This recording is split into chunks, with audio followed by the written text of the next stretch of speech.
Mm. Hello, beautifuls. EJ Love here. um, this is my first live stream in my new office, in my new house, which is like really exciting. I've just set it up today, so yeah, I'm super excited. So, this is a topic that is very exciting and juicy for me at the moment, and really such a big piece of my work. And so I wanted to speak to something that I often do a lot of posts on, around roles and around role mates, around soulmates, and really understanding the difference between those and how to tell if someone is you're relating in a role capacity or if it's more like a soul aligned capacity, essentially. Hi guys, hey everyone, jump on and say hi. I love to know who's there and who's jumping on, and good on you for jumping on here on a Friday night. So basically, and if you're watching the replay, just put hashtag replay so I know, because I'll come back and I will read the comments, and I'll reply, since obviously I can't reply to you live. And if you guys have any questions, please feel free to ask me as I go, and I'll see what I can answer. I am trying to keep my live streams a little bit shorter and stay on point as much as possible is my intention.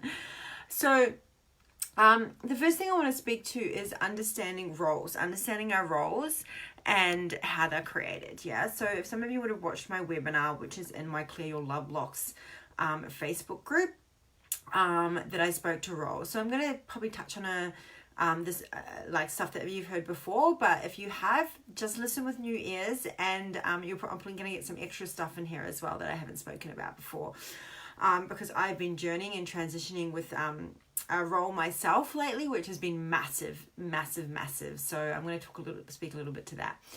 So essentially, when I talk about roles, I mean that these are these roles or identities that we have created since childhood to keep ourselves safe. And essentially, we do it to outsource love and approval, okay? Because as long as we're loved and approved of, therefore we're safe.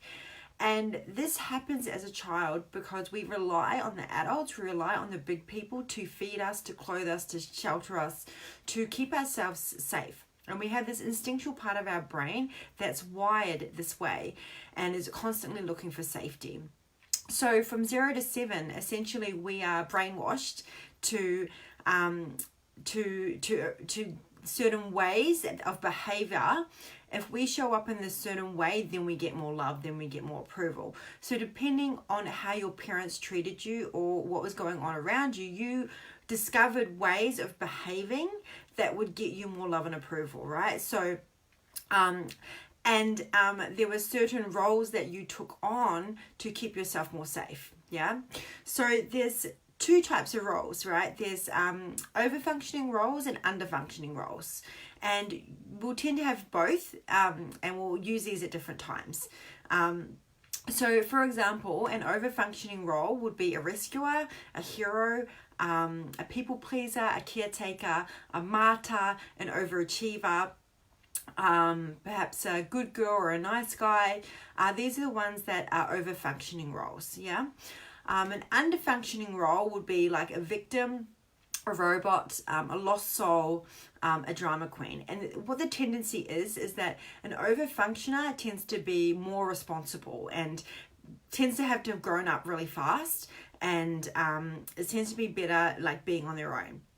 And I'm generalizing here, but yeah, that tends to be what I've noticed. And under-functioning is usually when the person doesn't have as much responsibility and is usually seeking for the other person to be more responsible and to more look after them. And essentially what needs to happen is that the over-functioner essentially needs to learn how to play more and be more spontaneous and more free in their being and let go of more responsibility. And the under-functioner actually needs to learn how to adult more and to be more responsible, right?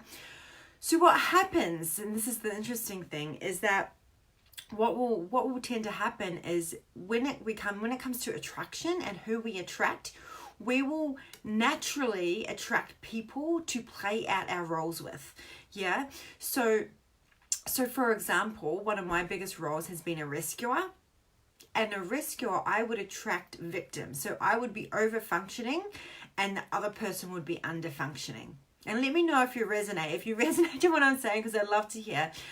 And so essentially, this would create this really high attraction and this polarity and this magnetism. And I would get that confused with soulmate. Yeah, give me some hearts and some likes if you're resonating. And it would feel like the soulmate. It would feel like this intense, emotional, like roller coaster, up, down, push, pull, intensity, and then triggering. And this was like these roles playing out with each other.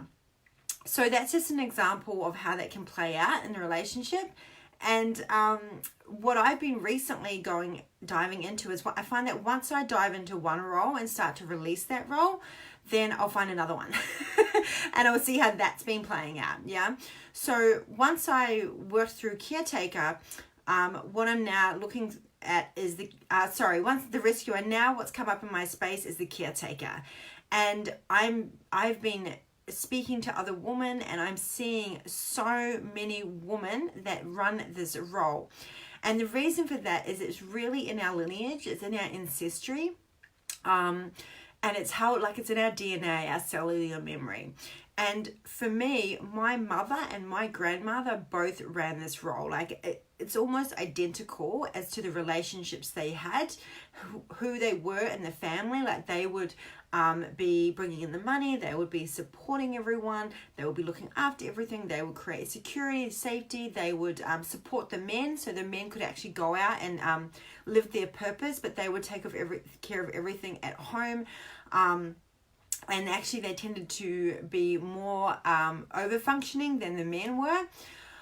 And they had a more masculine role within the family. And then this is the thing, is that for me, because I saw that growing up, as well as it being in my DNA, that's what became familiar. That's what became safe. These roles I created because that's what I knew. Yeah. And so the brain will always choose what's from what's familiar, because it thinks that's what the most safe.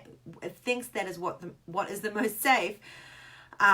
Because in those situations I didn't die. So for example, even though I've experienced abuse in the past, and I've been in 3 abusive relationships in the past, and unconsciously I kept choosing that because it was familiar, because my brain thought that was safe, even though it wasn't safe. Because I didn't die in those situations, the brain is just going to choose what's familiar because you don't die in that situation, essentially. So that's how the instinctual brain works, right?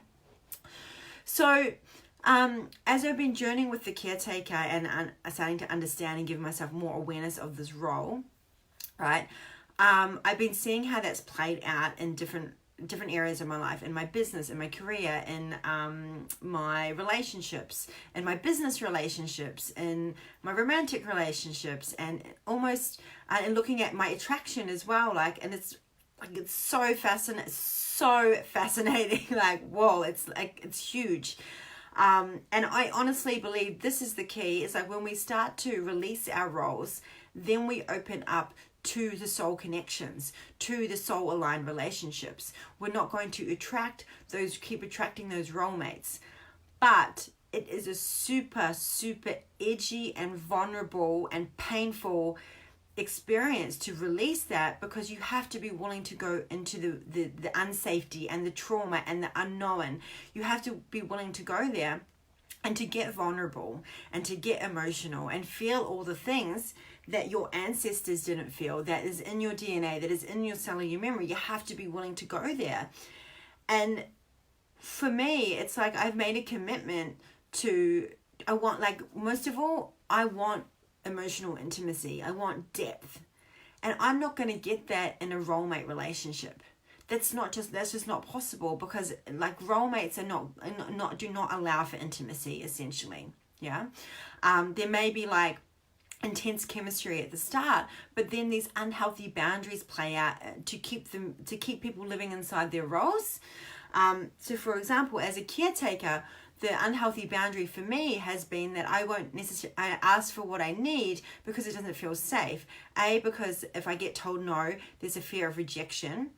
Or if I ask, then I'll be appear as needy, and I need to appear that I'm not needy, because needy means I won't be lovable. Like, these are some of the stories. Or I'll be told, or I'll get a yes and I won't know how to receive that support, or I've been disappointed or let down before, so I don't trust that person to look after what I've asked them to do. So I'll just take care of it myself, and I'll just do it myself. It's just easier. But then there's resentment that breeds, right? And the resentment of having to do and everything myself and be responsible for everything. And that resentment then creates more triggering and more disconnection and more of those roller coaster dynamics. And then obviously the other person would have their roles where they've got unhealthy boundaries, maybe not asking for what they need, and then or saying yes when they mean no. And like, both people were doing this, playing within their roles. And then that breeds resentment. And then you have two people that keep breeding resentment because they're not getting their needs met, or they're getting their needs met in unhealthy ways. That leads to these low love tanks, and then triggering each other. So end up triggering each other and going and triggering the deeper wounds. Yeah, and essentially both people will have a lot. What I notice is a lot of mirror wounds, like abandonment, rejection, and the lack of worthiness. Essentially is underneath it all. So that's kind of an understanding of how those roles play out. Now, what wants to happen is that essentially the medicine for this is to come back in alignment with your own soul. Yeah. And that means that you have to go into the depth of the healing of the wounds, and you have to go into healing your ancestral lineage, and you have to be willing to feel a lot of shit. And to take ownership of the ways that you've been behaving that are unhealthy, the ways that you have tried to get your needs met in shadowy, icky ways, in covert ways, that are within these roles. Yeah. And essentially understanding that underneath all of that is that these roles are just there for your safety. Yeah. What happened there? Okay. And there's a lot of compassion that's needed there. Yeah. Because this has been passed down and this has been modeled to you. Yeah. And so releasing the roles is a big part of the work that I'm doing at the moment, a huge part. And when you release the role, you come more in alignment with your own soul, and you're living from a more soul-aligned place. And that shows up in all areas of your life, in your purpose. A lot of people are actually, like, their purpose is coming from a role, especially like an overachiever, someone that runs an overachiever role. That's coming often, like, the way they're showing up and often exhausting themselves and pushing and hustling is because the role that they're running is an overachiever. And it's this story of, as long as I do enough, then I'll be loved, and then my mum or my dad will approve of me, and I'll be enough for them. And they exhaust themselves and never feel fulfilled, because they're seeking love and approval from their mum or dad, who is not going to give it to them. Until they release that role, then they'll be able to step it out of the overfunctioning. So, where do I want to go with that? Let me just drop in. There's so many different things that I could share on this. Let's see what wants to come through. So, yeah, there's like so many different ways I can go with this. So I think what I want to speak to is that firstly, that's what I want to say. I want to say that when I say release the role, it's not about getting rid of the role. Okay, it's not like, I hate that role. I don't want that role anymore. That's not what it's about. It's about taking the healthy parts of the role and still owning them. So at the moment, I'm journeying with the caretaker, but I'm still going to keep some of the caretaking role, but not when it's going into shadow or unhealthy ways of relating, or healthy covert ways of trying to get love and approval. It's like, okay, the caretaker and the healthy aspect is really caretaking my own needs and supporting me to ask for what I need with a vulnerability. Yeah. And not going into those unhealthy caretaking ways, when I can see that I'm going to caretake because maybe I don't trust, or maybe I'm afraid to be told no. Yeah. So I'm afraid that shit won't get done if I don't do it. And so, oh gosh, there's so many things I could share on this, but I'm going to just keep it short for this one. So the first thing is to like have awareness of your role. So I hope that you guys have picked up some things from this, and I'd love to know what you can recognize as your roles. And also you might notice that you're in a rolemate relationship. Cool, I just realized what I wanted to speak to. I knew that there was something dropping in, and it wasn't dropped in. I was like, oh, what is it? Okay, so what I've noticed, and if I go back to romantic relating in terms of the caretaker, is in my past relationships, not all, but most, there was two things that happened. The ones that I had the really high intense connection with were men that were seeking a mother. Okay, so I was running the caretaker role, and they were the little boy who was looking for their mother who wasn't available when they were a child. And they were the dynamics that we played out. And so effectively, these men became like children. I was like, I feel like I'm having to be responsible for like another child. Like, not, actually I don't even have a child, but like I feel like I'm having to like be responsible for a child here. Like, you know, why do I have to like look after him? And there was the resentment there. And often that experience some kind of abandonment or emotional unavailability from their mother in childhood. Or they had a very critical mother, because what would end up happening, and this is really interesting, is that I would end up criticizing these men because they got resentful for doing everything which I'd actually created from my role. And then I would get critical of them because I felt like they weren't being responsible enough, which is true. They weren't being responsible, but still we were relating from those roles, and I was over-functioning and they were under-functioning, and there was creating this intense chemistry and attraction, there was an addiction. There was also an emotional addiction there. And we keep going back. There would often be on and off relationships, and we'd keep going back because we were addicted to our roles. We were addicted to getting our needs met for love and approval, because the more I care took, the more they were getting this love and approval source, and the more that I got to caretake, the more that I was getting approval by them needing me, because it was like, okay, as long as you need me, then I'm safe, you know. So I'm going to unconsciously create dependency on you. I'm going to unconsciously create dependency, so you depend on me to get your needs met, which actually unconsciously was my neediness, but then I didn't want to be needy. So there's all these kind of fucked up, unconscious, covert ways of unhealthy codependent relating going on there. So yeah, essentially it's like we want to step out of the role relating and into soul relating, and that is really taking a real good hard look at the roles that we play with people and how those dynamics play out, and then to go into the ickiness and the depths and the emotions and the subtlety of memory and the trauma that essentially these roles are helping you avoid feeling. Yeah. So what I want to say here is that if you want to do some work on this, feel free, please reach out to me.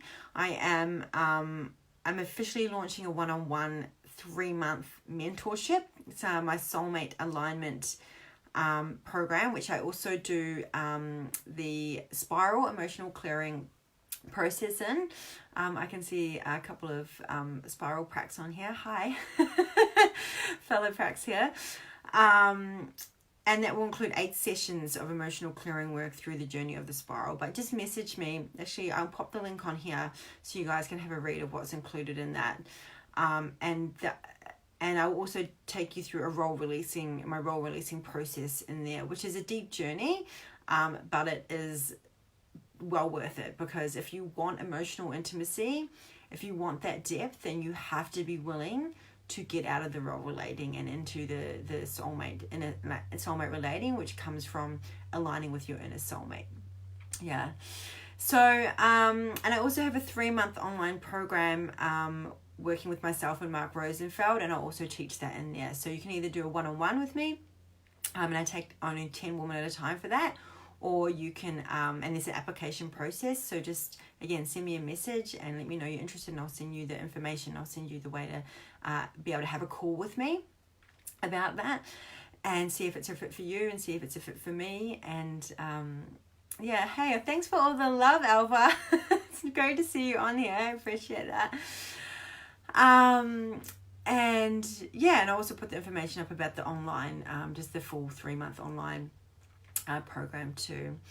All right, loves, have an epic Friday night, or if you're watching this replay, whatever time, day it is, wherever you are. And I'm looking forward to doing more live streams now. I'm in my new home, in my new office. I feel like I've got some beautiful space here, and I've got a beautiful out nature 5 acres out there that I'll probably do some streams of as well. So yeah, all right, see you guys later. Bye. Mwah.